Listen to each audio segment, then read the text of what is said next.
You are listening to the So Now What podcast with Lana Manikowski, episode number 204. So now what? These three words raced through my mind time and time again during my journey through fertility treatments. I tried desperately to have a child, but never was able. I yearned for a community to join that could understand my struggles. I couldn't find one, so I created one with the So Now What podcast. I love that you found us. Welcome back to another episode of the podcast. I'm so happy to have you here this week. Before we jump in today's episode, I have two really important announcements I want to share with you. First, I am currently working alongside researchers at Northwestern University here in Chicago on a study that is incredibly meaningful because it addresses a gap that I have been talking about for years. This study is focused on women who leave fertility treatment that ended without a live birth and aims to better understand what support is needed after treatment ends. Because if you're listening to this podcast, you already know exactly what I am talking about and what I experienced, and possibly you have too. So many women leave fertility treatments with resources for things like donor eggs, adoption, surrogacy, more treatment. But when you choose none of those paths, or they don't feel like the right path for you, where do you go? Who helps you navigate that transition? And for many of us, it was no one. That is why this research matters. If you meet the criteria, which you would know by clicking the link that I'm going to have in the show notes here, I would be incredibly grateful for your participation. The survey is completely online. It is anonymous. It will take a max of 20 minutes, no matter where you are in the world. If you meet eligibility requirements, you can be part of it. So yes, the link is in my show notes. I would love as many responses as possible because I want to make sure this data really creates change in fertility care, because being handed a brochure and shown the exit door is not, in my opinion, continuity of care. And frankly, we deserve more. Secondly, we are officially less than 2 weeks away from the Mother's Day celebrations.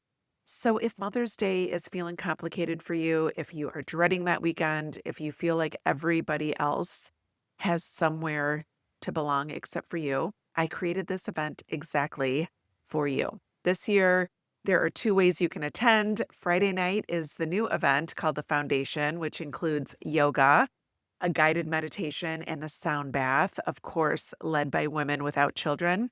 And Saturday is our 5th annual Mother's Day brunch here in Chicago. And women are flying in from all over the country to spend time in a room where nobody asks why you don't have kids.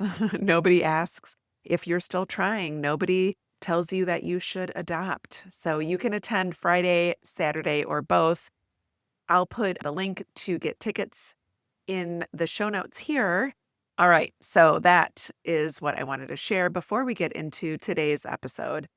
This past weekend, I was invited to speak at the Seeds of Hope Fertility Luncheon, which was started by a woman named Heather, who founded something called the Pineapple Squad.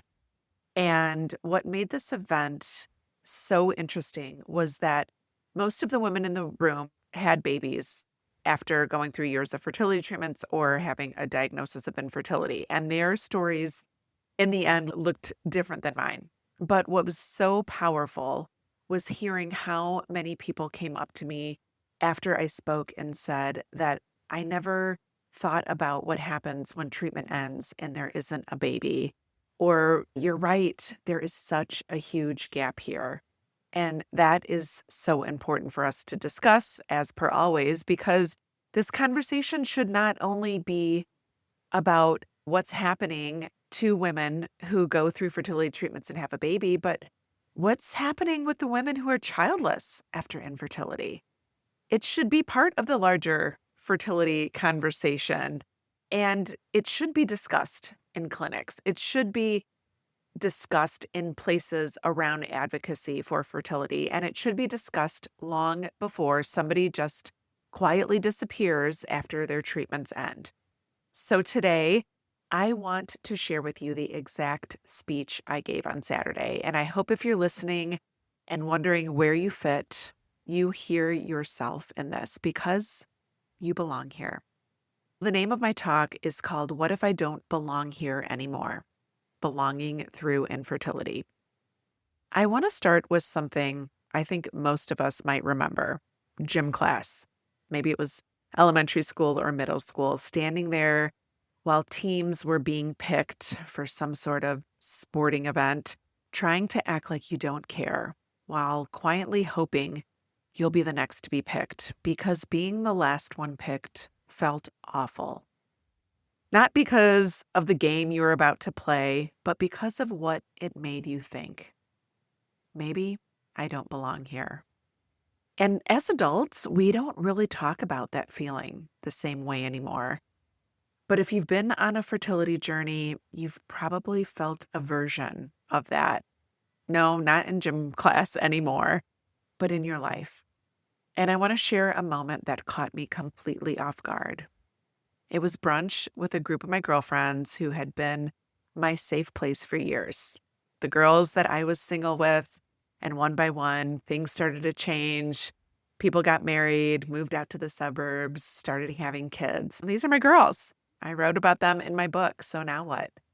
And we had been trying to get a date on the calendar forever because between babysitters and sports schedules and mom life, finding time to get together is hard. But when that day finally came, I was so excited. And I remember thinking, this is so what I need. And so I sat down, ordered my mimosa, and within minutes, something shifted. The conversation started all about Joey's travel soccer team, talking about spring break at Disney, what was going on in school. And then one of my friends announced that she was pregnant. Everyone lit up. And I tried to too on the outside. But on the inside, I felt like a total stranger. And I remember thinking, what if I don't belong here anymore? And that thought doesn't just show up once, it shows up when you were hoping to get pregnant on your own and it wasn't happening. It shows up when you finally get a workup and hear the word infertility used to describe you. And then suddenly something that women have been able to do since the start of time feels completely out of reach for you. So my diagnosis was unexplained infertility, and there was something especially painful about being told there was a problem, but no one could explain why it was happening. It felt like another reminder that I didn't belong. And once that thought gets planted, you start to see evidence of it everywhere. In conversations with friends, in the pregnant women you pass walking down the street, in the waiting room at your doctor's office when it feels like everyone around you is pregnant except for you. And your fertility clinic can become one of the few places where you actually do feel like you belong. The nurses know your name. Your life starts revolving around portal message, lab updates, phone calls, and appointments. And for a period of time, that place can feel like home. Not because you wanted to be there, but because everyone there just seems to understand what you're carrying. They understand the language, the stakes, the hope, but eventually things change. Maybe treatment worked and people stopped coming to the clinic. Maybe you needed a break because you weren't sure what's next. Maybe you made the incredibly painful decision to stop. And when you're no longer a regular at the clinic, that silence can feel incredibly disorienting. The calls stop, the appointments stop, the updates stop. And when all that stops, you can find yourself wondering, wait, where do I belong now? And for me, that was one of the hardest transitions. After 7 years of treatment, fertility had become such a huge part of my identity. And when that chapter closed without a baby, I wasn't just grieving what didn't happen. I was trying to figure out who I was without this thing that had consumed so much of my life. So just as you're trying to make sense of that loss, people often say things that they think are going to be helpful. It only takes one. You never know. Everything happens for a reason. God has his plan. And if you've heard those comments, while your heart is breaking, you know how isolating they can feel because underneath them is this belief that your life can't possibly feel complete unless it ends with a baby. But what if there isn't a baby? Then what? And then there are the comments like, you don't know real love until you have a child. And whew, that one cuts deep because suddenly it feels like people are not only questioning your future, they're questioning your ability to live a full life, a meaningful life, a life full of love. And that simply is not true. And over time, those messages can become incredibly convincing. They can make you question yourself. They can make you pull back from people that you love most and places that you felt most safe. They can make you think you need to wait until something changes before you fully show up in your life again. And if that's where you're at right now, it makes total sense. Sometimes pulling back feels like self-protection. Sometimes waiting feels safer. But protecting yourself is not the same as believing you no longer belong. You do not need a positive pregnancy test to belong. You do not need to know all of the answers about your future to belong. You're allowed to protect yourself. That doesn't mean you don't belong. It means that you're paying attention to yourself. And learning that distinction can absolutely change everything. And I think about one of my clients often when I talk about belonging. She had ended her fertility treatments, and soon after she reached out to me and told me something I'll never forget. I feel like everyone else became an adult because they had kids, and I didn't. She looked around and she saw everyone moving forward into milestones of parenthood that she thought she'd have too.